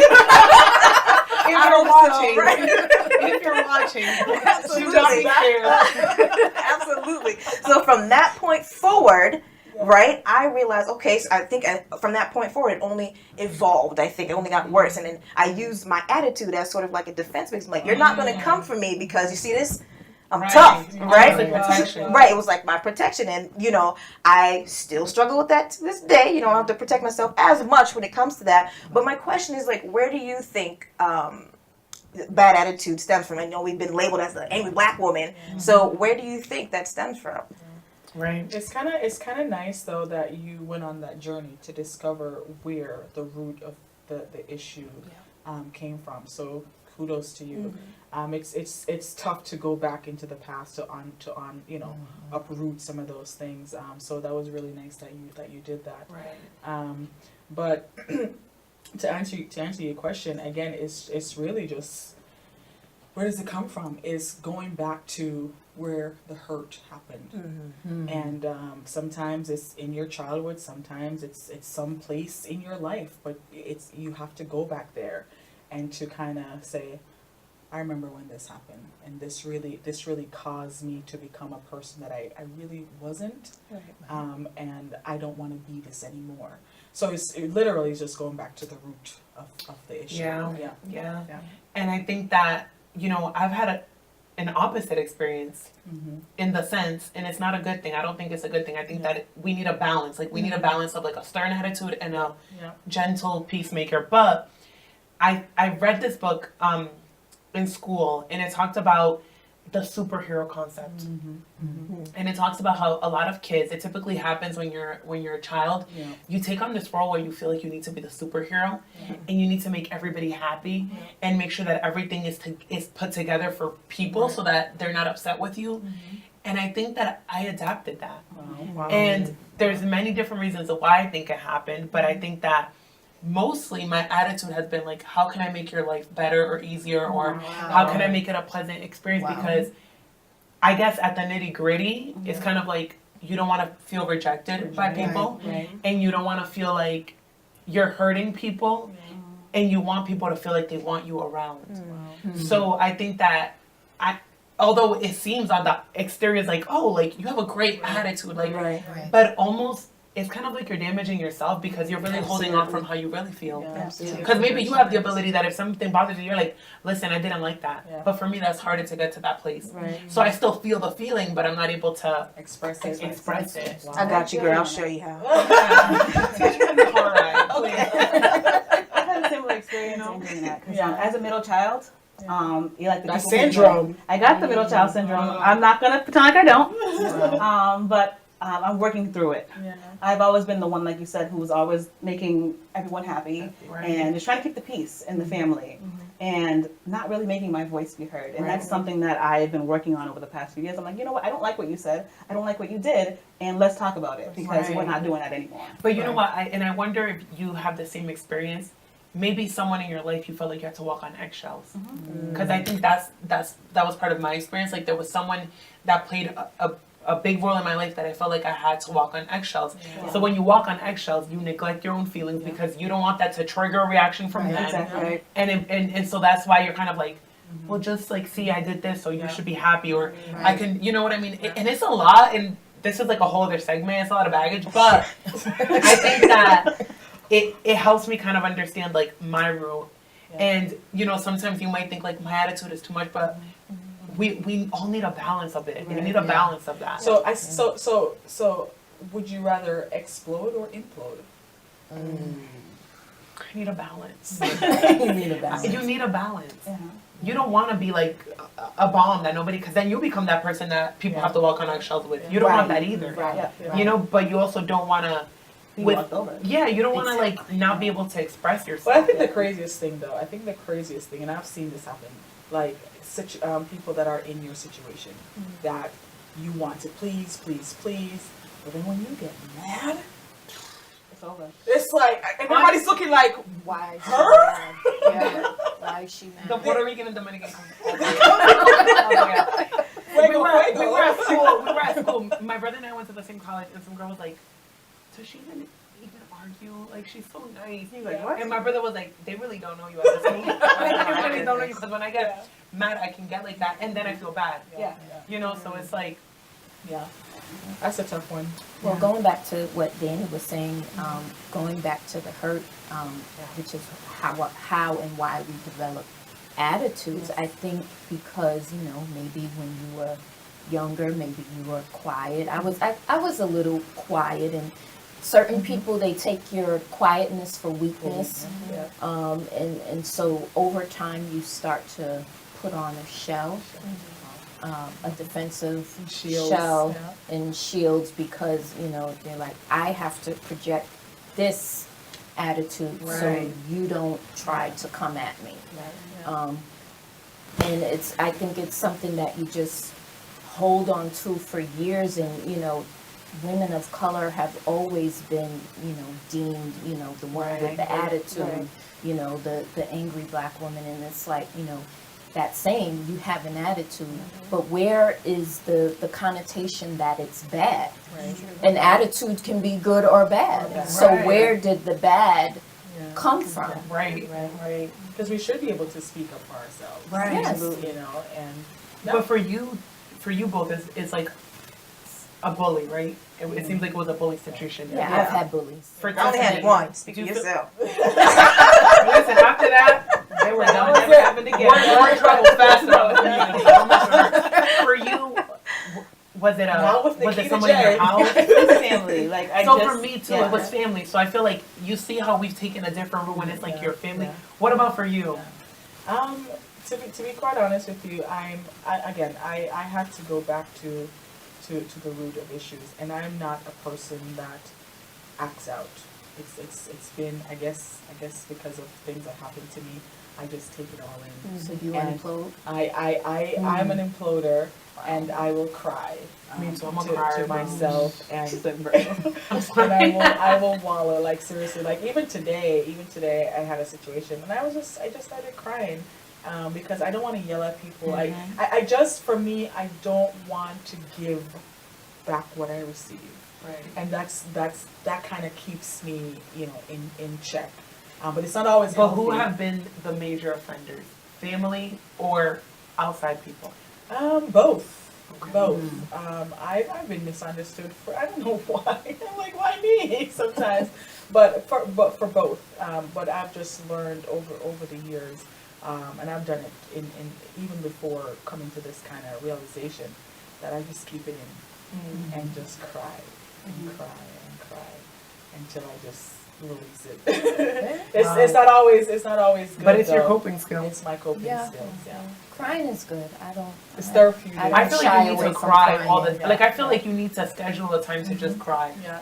She's like, you get a good Cry. cry. No, I'm tough. I don't cry. Yeah. No, it's all on the outside though. On the inside, I'm a softie. Yes, you are. Yeah. You know, but I feel like it's such a therapy. Like Yeah. the thing is that a lot of people are like, I'm just gonna close myself off from feelings, and it's like that might work, but then when you want to show feelings, you can't. Yeah. Right. You can't connect. Then you're in a relationship, you can't even connect with that. Yeah. Then you have kids, and you can't build like that emotional connection because you closed yourself off. So I rather cry it out, feel what I feel, Yes. right? Yep. I always tell people, you can feel what you feel, you just don't unpack and move there, right? You don't live there. You Okay. can feel what you feel. I experience it. I process it, but then I kind of get back up and keep it moving.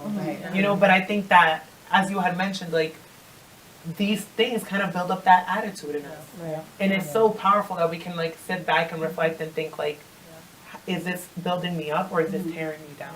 I think earlier to what I was talking about in the earlier segment, you probably remember me back in the days, I won't talk to nobody. I will withdraw and be like, "What's wrong with you?" And I'm like, because I didn't want to scream, I didn't want to yell, I didn't want to say the wrong But things. that's a defense It's mechanism. my defense Yeah. mechanism. Because it's like, So- I don't want to feel it. I don't want to feel it. So yes, I used to just be in my own world, and sometimes people say, "Hey," I'm like, "I'm here." We're in size 12, like she said. Oh my God. Yeah, we're not even gonna get to that. I'm here. She's like holding her skirt up. She's like, I'm here. I'm here. So Oh, that's just how I cope. And there are times, I'll tell you, there are times, the truth is sometimes I just feel like I just want to shout. And I'm not talking about shouts of victory either. Right. It's just like, just Yeah. shout. Release. Just Right. release Yeah. it. You better and go to a park. One day that will happen. You can go to a park. Go to a park. Scare the kids away. Just use There's the like 911. There's a woman I can't. screaming. I don't even waste my time. I do it in my house because I have that same sort of thing where I'm holding in, and when I get there, I'm like, you know what? I'm just gonna walk away because I know myself. Know yourself. And this is about to come out, and Yeah. you don't want it to come out on you because we're talking about power of speech earlier, right? Right. Because Yes. words that come out of the mouth will cut you like knives, and I've been told that as well. Tell the like, camera it's that. Cut you like that. Only stitches. Do not know. And I've been told that, so that same thing. I don't even waste my time going to a park. The girls will be like, "Mom, what's going on?" You see me just scream. Like sometimes I gotta get it out. I'm like Danny, I withdraw. As you're saying that, I'm reflecting. I'm like, I withdraw, and I think it's in my own efforts to protect myself because I'm super sensitive. Like I feel things a lot. I feel things for others. I feel things for myself. I think we're the same person. We feel too much. And like I'm like, She's like, I feel too like much. a friend was telling me something. I'm like, like, I'm so sorry. I cannot focus. Like, there's someone that's missing, and I get really bothered by that. Like, I cannot. Like, I'm crying and thinking about the parent, but that's just how I am. Yeah. And have a lot so of I empathy. withdraw. And there's nothing wrong with being sensitive. No. You just have to find. It's like negative. Go ahead. You have to find a happy medium for sure. Yeah. Because if Balance is you're everything. if you're too nice, someone's gonna walk all over. If you're too much, if you're too rude, then you're not gonna have any friends. Right. Right. So No, you have it's to about a meet in the balance. middle. It's Yeah, about a for balance. sure. And the ministry, the ministry really puts me in this place where, oh my goodness, like sometimes you just can't be, because you're protecting an image, Right. and a reputation, and so you just have to walk that fine line until you get in your car. Right. Yeah, it's tough, It but is it's tough. I mean it's good, and it's not so good. So we have to find, like you said, a balance. We do. We should let do. it all Yeah. out. Yes. Absolutely. But So- guess what? Go ahead. So we talked about our power of speech, Power of speech. power of choice, Power of choice. and power of attitude. Yes. So what are some things that we can do to move into a positive direction? I know, while thinking about everything that was said here today, I know that by changing our speech and changing our thoughts can change our actions and change our attitudes. Because if you think better, think more positively, your attitude will be positive, and positive things will come out of your mouth. Right. And you'll make better choices when you're thinking positively about yourself Right. and about everything around you. Right. So I think definitely change our attitudes Yeah. and change the way we speak to ourselves and each other. Absolutely. That's good. Absolutely. That's right. All right, so stay tuned, guys. We are going to take a little break, and we'll be back, and we're going to do a little time traveling when we get back, okay? You guys ready to time travel? Yes. All right, we'll see you soon. Yes. Welcome back to The Truth, everyone. We really hope the conversations that we've had has really been empowering to you. And today, as our inspirational piece, we're going to be going back in time. We're going to be talking to our younger selves. Okay. Tisha is going to start us off. Well, I would have to say to young Tisha, don't be so fearful. Be quick to forgive yourself. And by the way, the one you thought was the one was not the one. I think we can all say that. What I would tell my younger self is, I guess I would tell her to speak up. Like I told you guys earlier, I had a hard time speaking up for myself, and like if things hurt me, when someone hurt me, I didn't say anything. So to speak up, and as well to be less fearful. I didn't make decisions because of fear, and I'm learning that now. So younger Tiff, speak up and don't be fearful. There you go, That's girl. all right. I would say to my younger self, "Hey, girl, hey." And You're then- alive and well. You did it. And then I would say, just remember that your attitude is like a price tag, and it shows your value. So, girl, don't lose your value, honey. Yes. Snap, snap. So I would say to my younger self, no one is you, and that is your power. I think sometimes, especially when you're younger, you're like trying to figure out who you are and trying to do different things to kind of fit the mold. And it's like, you have everything you need to be all that you can be. Hey, Danielle. I know you were at a crossroad and you didn't know where life was going to take you. And you've got all kinds of dreams and all kinds of plans. But you allowed God in and He transported you to here. You made it. You did. And the things that you didn't receive, I see you giving it to other people. The path that you took were bumpy sometimes, but I see you paving the ways for others. I love you. I never told you that when you were younger, but I do. And when you catch up to where I am right now, we're going to be going on an even greater journey. What are you going to tell yourself? What are you going to tell your younger self? This has been real. This has been our truth. And until next time, this has been That's The Truth. Bye.